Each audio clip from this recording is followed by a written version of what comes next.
Tamil cinema நேயர்களுக்கு என்னுடைய அன்பு வணக்கம். வெல்கம் டு எம்டி திரை. இந்த ஷோல நம்ம என்ன பார்க்க போறோம் அப்படின்னா, இயக்குனர் சுரேஷ்குமார் இயக்கத்துல அன்சன் பால், ரேமா ஜான், மேத்யூ வர்கீஸ் மற்றும் பலரது நடிப்புல வெளிவந்திருக்கிற திரைப்படம் தான் மழையில் நினைக்கிறேன். இந்த படத்தினுடைய திரை விமர்சனத்தை தான் இப்ப நம்ம பார்க்க போறோம். இந்த படம் எப்படி இருக்கு அப்படின்னு சொல்லி பார்க்கலாம் வாங்க.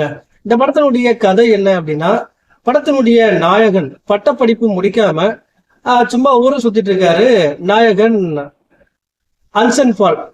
சோ அமெரிக்காவுக்கு போய் மேற்படிப்பு படிக்கணும் அப்படிங்கிற முயற்சியில் இருக்காங்க நாயகி ரேமா ஜான்.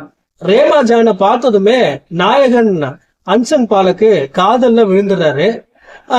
தொடர்ந்து பாத்தீங்கன்னா அந்த பொண்ணை காதலிக்க முயற்சி பண்றாரு. ஒரு கட்டத்துல தன்னுடைய காதலையும் சொல்றாரு நாயகன். ஆனா நாயகி அந்த காதலை ஏத்துக்கல. ஆனாலும் நாயகன் நீ ஏத்துக்கிற வரைக்கும் நான் காத்திருப்பேன் அப்படின்னு சொல்லி காத்திருக்கிறாரு.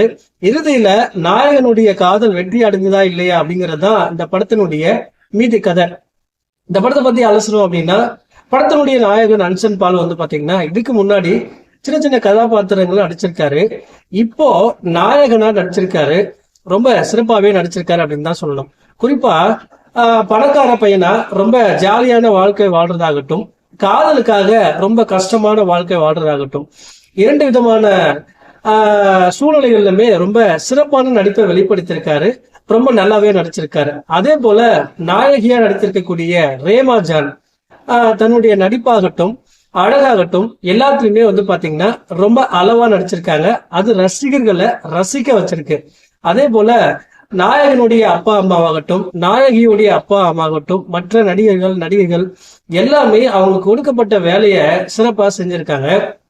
படத்தினுடைய இயக்குனர் சுரேஷ்குமார் பாத்தீங்கன்னா ஒரு மென்மையான காதல் கதையை ரொம்ப மென்மையா கையாண்டிருக்காரு. முதல் பாதியில காதலர்கள் சேருவார்களா சேர மாட்டார்களா அப்படிங்கிற ரொம்ப விறுவிறுப்போடு ஆடியன்ஸை ரொம்ப எதிர்பார்ப்போடு பார்க்க வச்சிருக்காரு. ஆனா இரண்டாம் பாதியில இயக்குனருடைய திருப்பங்களாகட்டும், படத்தினுடைய முடிவாகட்டும் ஆடியன்ஸ் எதிர்பார்க்கிற மாதிரி ப்ரெடிக்ஷன் பண்ற மாதிரி இருக்கிறதுனால பெரிய அளவுல சுவாரஸ்யம் இல்லாம முடியுது.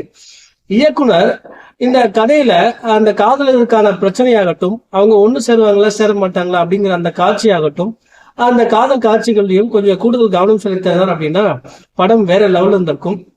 மொத்தத்துல பாத்தீங்கன்னா மழையில் நினைக்கிறேன் அப்படிங்கிறது ஒரு கண்ணீர் கதை தான்.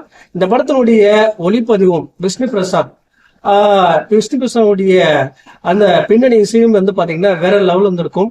அதே போல கல்யாணுடைய ஒளிப்பதிவும் பாத்தீங்கன்னா கலர்ஃபுல்லா இருந்திருக்கும். மொத்தத்துல இந்த படத்துக்கு நான் கொடுக்குற ரேட்டிங் 5 to 2.5. அடுத்த மாசத்துல சந்திக்கலாம். நன்றி, வணக்கம்.